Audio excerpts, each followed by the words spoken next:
Hi, my name is Caitlin. Thanks for coming in today. Hi, good to meet you. I'm Kieran. Nice to meet you, Kieran.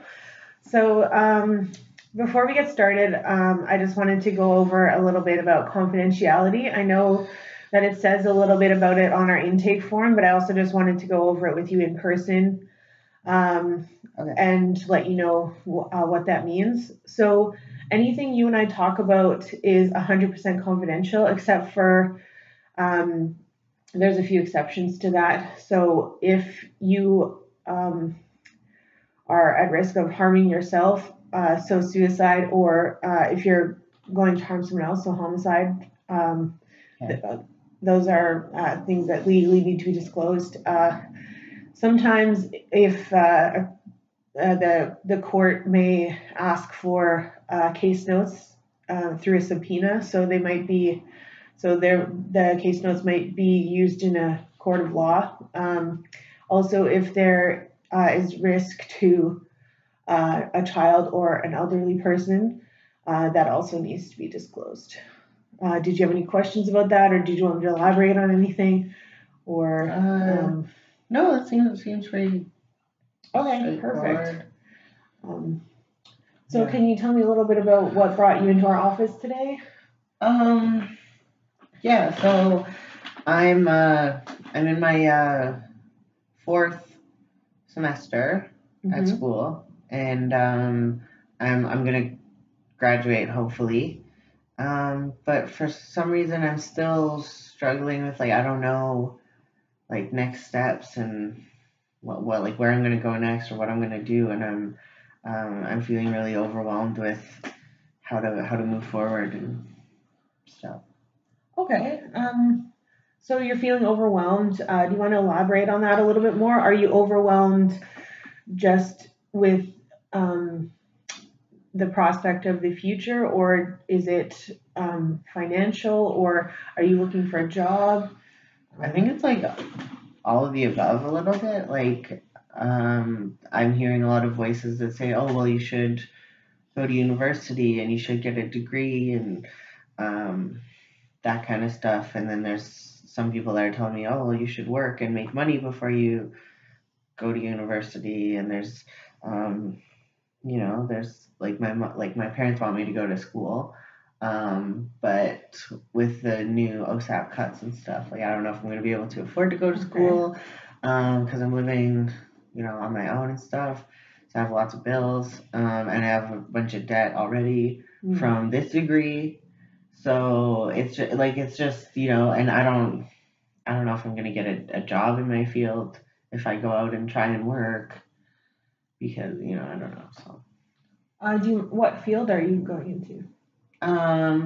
Hopefully, like, social work. Okay. That's my diploma.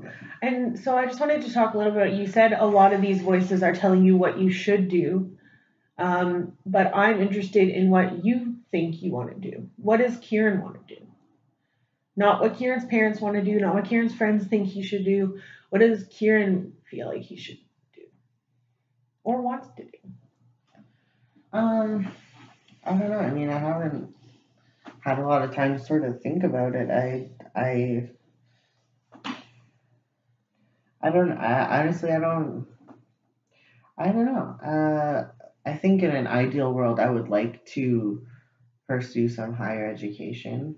But it seems like there's a financial block to that right now, so I'm kind of stuck.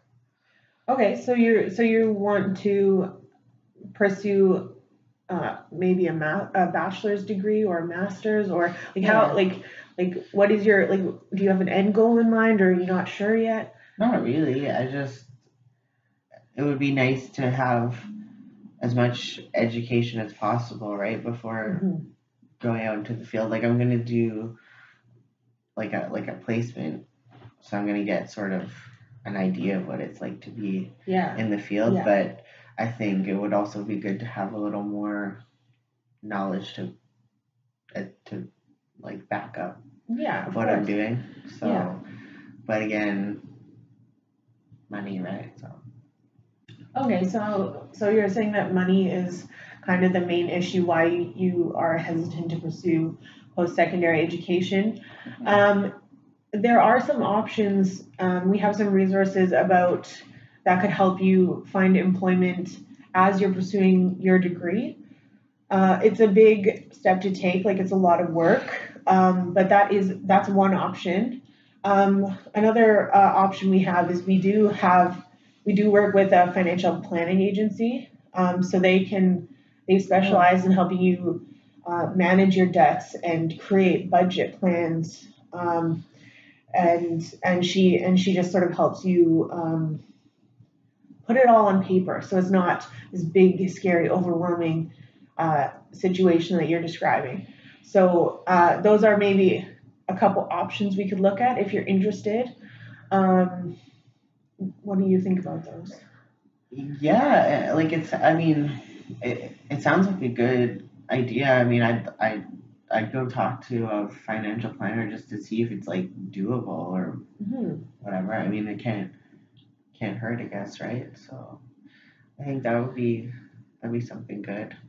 Um, I'm sure, like it just seems like it's just something that you should do. Like all these like university, you should get school, you Hmm. should go to school. So I don't know, and yeah, I think it'd be nice to look at.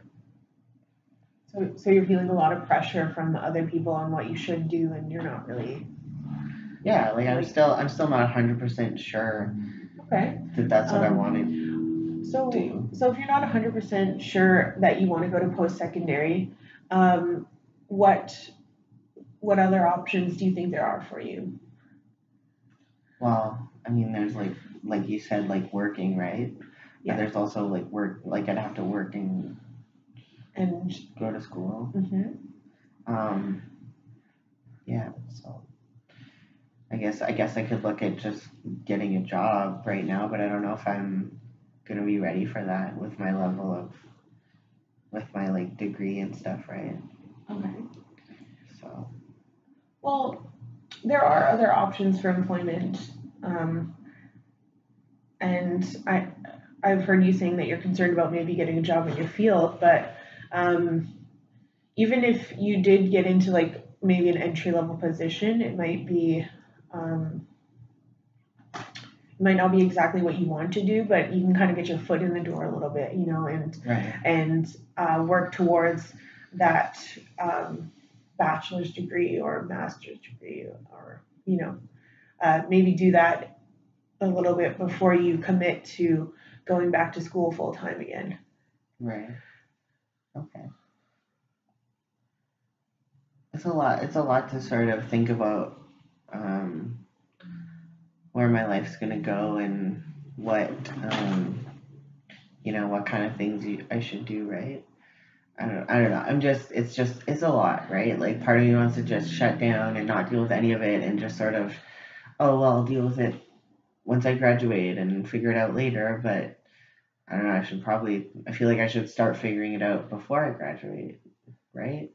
Yeah, I think so. I'm hearing that it's easier to just avoid everything instead of make Yeah, a plan and look at things. And yeah, yeah, and that can be great for a little while, but I think if we keep avoiding the problems, it just keeps piling up and piling up. And if we're yeah. not taking care of ourselves properly, then that can lead to Hmm. some bigger problems, right? So I think Yeah. if we can maybe Hmm. plan a little bit for your future, that might help alleviate this sense of overwhelm that you're experiencing.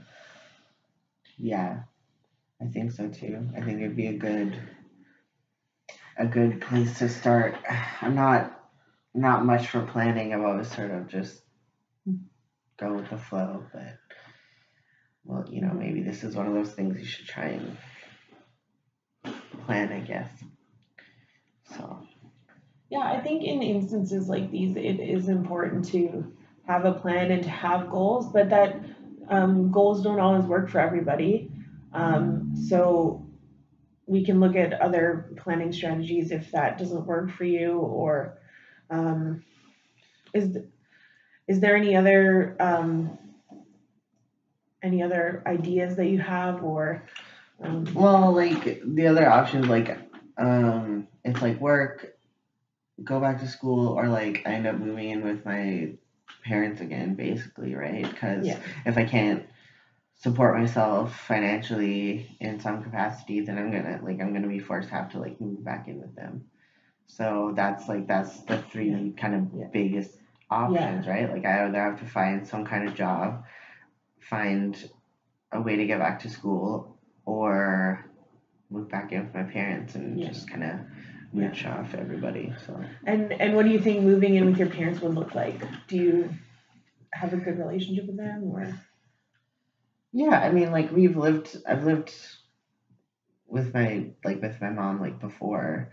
It's not ideal though. Like I'm 27, so it's not great. But it is sort of like it's doable, I guess. It's not something I would want to do. So it's kind of a worst case scenario option. Like we don't have to look at that as our first option, but it is still there if we needed it, right? So, yeah. Is it like so? You said that the school has like a financial planner. Is there people that help me with jobs and stuff after? yeah, so we work. It's not through the school, but we do have an outside employment agency that we can refer you to, and they help you with your resume, with additional training that might help you get that job in the field that you want. So um, that that is an option if you wanted. I can set you up with that today. I can also set you up with a financial planning appointment if you think that would help. Yeah. So we can definitely get both of those going for you before the end of today, if that's the direction that you want to go. Like I think that'd be nice. For my level of anxiety, I think it would be good to sort of leave here with some lines out, if that makes sense. Just some sort of testing out options and see, like I could talk to those people, and I mean that would make me feel a little. Yeah, of course. And we also have a partnership with Trent University, so I could, if you wanted, I can also set you up to speak with them about maybe some options for scholarships, bursaries, that could help with funding your post-secondary education if that was an option that you wanted to pursue. Because I think maybe meeting with these people and having it all down on paper might help alleviate that that sense of anxiety that you're experiencing when for when you graduate. Yeah, I think I didn't even think about like scholarships and bursaries and stuff. Like I've never been eligible for them or applied for them even, so I think it'd be something good to. Oh yeah, I mean, I think it's a really good option, and I mean the money is just waiting for, you can't get it if you don't apply, right? So it's probably worth applying. So it might be worth looking into, and something something to look at for your future. And I know that it can be scary and it can be overwhelming to not have a sense of direction in your life, but I think once you have these appointments and once you get it all down on paper, it might not seem as overwhelming as your mind is making it out to be. Right. Yeah. That sounds like I think you're right. I think you're like getting it all down and having some. Having it in black and white would be kind of helpful to sort of be able to take a look at where I can go next. Because right now it's all just in your brain and it seems like this big, I should do this, I should go to university, I should do this. But if you actually have it on a piece of paper that says, this is my options, these are what I can do, I think that would be really good. Yeah, it sounds really good. Yeah. So we're coming close to the end of our appointment. Is there anything else you wanted to talk about or anything we didn't cover that no, like I think we covered most of what I wanted to talk about, so I think we're good. Yeah. Okay, perfect. So I can walk you out and we can set up appointments with those people. Our front desk secretary, she's really awesome. So she can get you all set Great. up with those appointments, make those calls, give you some brochures and things. If you have any questions, of course, we can book another follow-up appointment and Okay. talk a little bit more about this. And Okay. maybe once you have the appointments with the financial planning and Trent Yeah. and things, we can come back Yeah. here and sort of Sure. talk about what happened at those appointments. Yeah, sure. Yeah, that'd be, yeah, sounds good. Okay, perfect. Well, Okay, thanks, cool. Kieran, for coming in. I hope that Yeah, everything works out, and I'll see you thanks. in a bit. Great, thanks. Thanks. Bye. Bye.